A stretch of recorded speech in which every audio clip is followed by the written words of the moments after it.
શ્રી રાધા વલ્લભ શ્રી હરિવંશ। तो आज आप सांभळीए कुबाजी केवलराम जी की कहानी, नाम जप की और महिमा। यह कहानी कुबाजी महाराज की है, जिनका नाम उनके गुरुदेव द्वारा केवलराम जी रखा गया। लेकिन उनकी स्थिति महान संतों के समान हो गई थी। वे संतों की सेवा में लीन रहते थे। उन्होंने समझ लिया कि संत सेवा ही सद्गुरु कृपा मुख्य साधन है। यदि संतों की आराधना की जाए तो भगवान को प्राप्त करना हो जाता है। कोई भी वैष्णव या संत उनके घर आते तो वे उनका आदरपूर्वक सत्कार करते। उनके घर में साधु संतों का आना जाना लगा रहता था। वे महीने में केवल 30 बर्तन बनाते थे और उनमें से रोज केवल एक ही बेचते थे।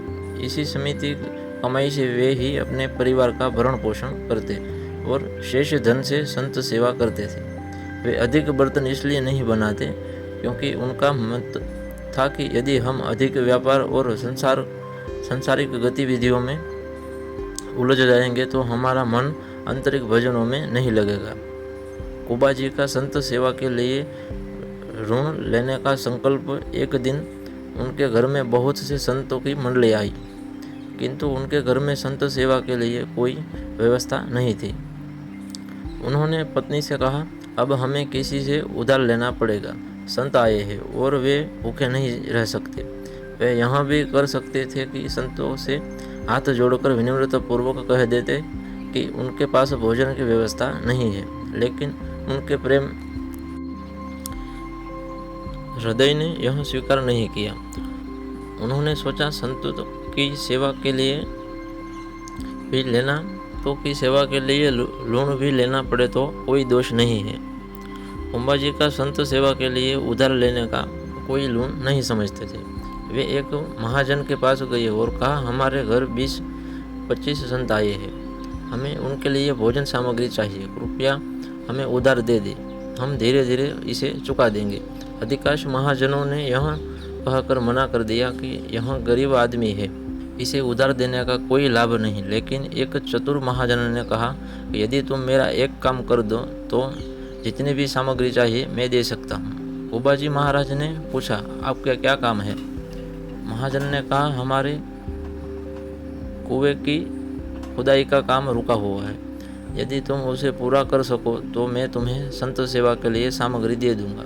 यह सुनकर कुबाजी महाराज ने खुश होते हुए सहमति दे दी। कुबाजी ने संतों की सेवा के लिए उधार लेना भी स्वीकार कर लिया। वे भक्तों की सेवा में इतने लीन थे कि उन्होंने सेवा की सामग्री भी ली और संतों की सेवा की उनकी पत्नी थी इसी सेवा में सहभागी बनी। फिर वे दोनों तय किया हुआ कार्य करने के लिए वापस आए। वे खुदाई करते हुए एक कावड़ के साथ राम नाम का उच्चारण करते, पत्नी मिट्टी बाहर फेंकती और वे आपस में भी ईश्वर के नाम लेकर ही संवाद करते। उन्हें मेहनत करता देखकर महाजन को तो आनंद आ गया। वह सोचने लगा कि थोड़ी सामग्री देकर उसने बहुत बड़ा कार्य करवा लिया। जैसे जैसे फावड़ा चलता, केवलराम जी सियाराम सियाराम कहते मिट्टी निकालते तसले में रखते और संकेत में अपनी पत्नी से कहते, सियाराम अर्थात उठाओ। फिर वे कहते सियाराम और वहाँ मिट्टी उठाते। यह प्रकार वे दोनों एक कदम आगे बढ़ाते। अब वे कुआं खोदने में तल्लीन हो गए। खुदाई के दौरान मिट्टी खिसकने लगी क्योंकि चारों ओर रेतीली मिट्टी थी। कुछ ही समय में हजारों मन मिट्टी खिसक गई। कुआं गहरा हो चुका था और अब बस पानी निकलने की देर थी। अचानक ऊपर ही पहाड़ी धंस गई और केवलराम जी मिट्टी के नीचे दब गए। मिट्टी इतनी तेजी से गिर रही थी कि चारों ओर बस धूल ही धूल थी। अब किसी को भी यह संभव नहीं लग रहा था कि वे जीवित बचेंगे। उनकी पत्नी को समझाया गया कि अब कुछ भी संभव नहीं, लेकिन वे धैर्यवान थी। उन्होंने इसी प्रभु की इच्छा और अपने प्रारब्ध का फल माना। 1 महीने तक कोई भी उस स्थान के आसपास नहीं गया, क्योंकि यह एक बहुत ही दुखद घटना थी। 1 महीना बीत गया और तभी उधर से गुजरने वाले कुछ लोगों ने अचानक नाम ध्वनि सुनी। यह ध्वनि अत्यंत आनंददायक थी। जो भी उस स्थान के पास गया नाम ध्वनि को सुनकर रोमांचित हो उठा। यह कोई साधारण ध्वनि नहीं थी, यह गहन आध्यात्मिक ऊर्जा से भरी हुई थी। यात्रियों ने यह भी सुना कि सिर्फ नाम ही नहीं बल्कि मृदंग और करताल की ध्वनि भी आ रही है। उसी समय उधर से एक राजा गुजरा जिसने भीड़ देखकर पूछा कि यहाँ क्या हो रहा है। लोगों ने बताया कि यह स्थान वह है जहाँ केवल राम जी कुआं खोद रहे थे और मिट्टी के नीचे दब गए। राजा ने यह सुनते ही आदेश दिया कि तत्काल खुदाई करवाई जाए। लोगों ने कहा कि इतनी गहरी मिट्टी के नीचे कोई जीवित कैसे रह सकता है, लेकिन नाम ध्वनि स्पष्ट रूप से सुनाई दे रही थी। जब मिट्टी हटाई शुरू की गई तो एक गुफा जैसी संरचना दिखाई दी। प्रभु की कृपा देखिए, जहाँ केवल राम जी बैठे थे वहाँ मिट्टी नीचे तक नहीं गिरी थी बल्कि ऊपर ही रुक गई थी। यह चमत्कार था।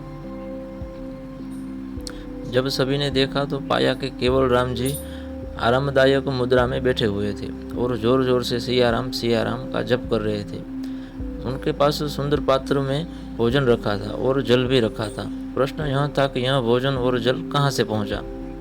सोचिए, यदि किसी लिफ्ट में बिजली चली जाए तो कितनी घबराहट होती है, लेकिन यह भक्त तो एक गहरे कुएं में बैठे थे और केवल जीवित थे बल्कि पूर्ण आनंद मग्न भी थे। यह उनकी अटूट भक्ति और प्रभु के नाम पर दृढ़ विश्वास का परिणाम था। यह नाम जप का प्रभाव था कि उन्होंने किसी भी प्रकार का घबराहट महसूस नहीं की। जो भक्त सच्चे मन से नाम जप करता है उसका पालन पोषण स्वयं प्रभु करते हैं। जब खुदाई पूरी हुई तो सभी ने देखा कि केवल राम जी सुरक्षित थे। बस उनकी पीठ पर हल्की चोट आई थी, लेकिन वे पूर्णतः स्वस्थ थे। वे पूरे 1 महीने से उस स्थान पर थे और फिर भी उनके पास जल और भोजन उपलब्ध था। अब नगर के लोग दौड़ दौड़ कर आ रहे थे। लगभग गांव से लोग भेंट लेकर आ रहे थे। यह आश्चर्य की बात थी कि 1 महीने बीत जाने के बावजूद जीवित थे और भजन कर रहे थे। लोग श्रद्धा से उनके चरण में झुक गए। यह ईश्वर की कृपा थी। यह नाम जप का महिमा था। नाम जप अद्भुत शक्ति है। यह केवल राम जी का दृढ़ विश्वास और भजन ही था जिसने उन्हें मृत्यु के मुख से बाहर निकालकर भगवान के नाम की अपार महिमा को दर्शाता है। ऐसे ही नाम जप कभी नहीं छूटना चाहिए, क्योंकि वह एक अपार शक्ति है और अद्भुत शक्ति है। श्री राधा वल्लभ श्री हरिवंश।